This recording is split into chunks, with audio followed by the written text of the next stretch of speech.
Now I'm in Spring Garden Lane, and this funny little triangular junction here. In fact, there used to be a public toilet building here some years ago, which obviously has been demolished. And interestingly, there's a planting area under construction here. It's always interesting when you see new things happen in the world of planting. And this is the standard dwarf wall detail, right? This is a sloping dwarf wall detail, creating a raised planting area, and so you can see the concrete structure at the back, and then the granite stone facing, right, built onto the structure. Quite interesting, because anything that you plant here obviously is so busy around here. There's going to have to be, loads of trolleys and God knows what, loads of loading and unloading going on around here. So anything that you plant here needs to be protected. It would have to be in some kind of. So that's why they've chosen to plant a wall here. Okay. Now, at the moment, because it's under construction, right, the actual planting area is just full of garbage and bits of broken granite and lunch boxes and God knows what.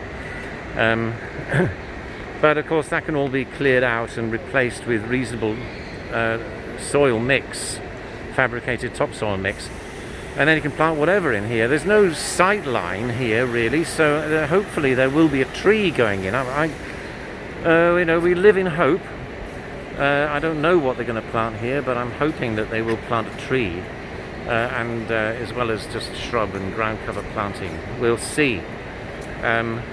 But something to look forward to in the future. Anyway, I always think it's interesting, wherever you go, whenever you see roadworks being done or construction being done, go and have a look, inspect it. There's something, because you don't always see what's going on under the ground. One of the key things with the planting area is it's open at the bottom, right? It's open to the compacted ground underneath, which means it can drain.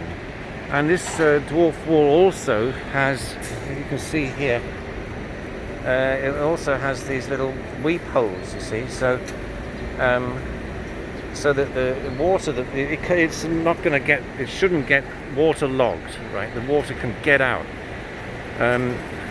These kind of structures are not closed, right? The concrete does not run along the bottom. They're open bottomed structures, and this is very important to remember. Wherever you possibly can, don't put a concrete base underneath the tree planting or underneath your planting.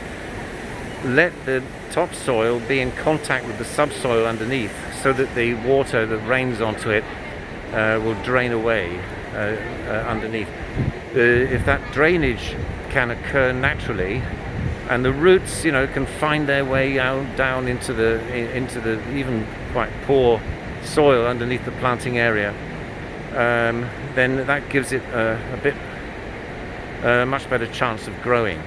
Plants in containers, as we just saw in the little tiny containers on the vertical greening at the Icon Hotel or whatever it's called, with that very, very limited soil volume, that's a problem. So remember that in your sections, and the sections that I showed you in the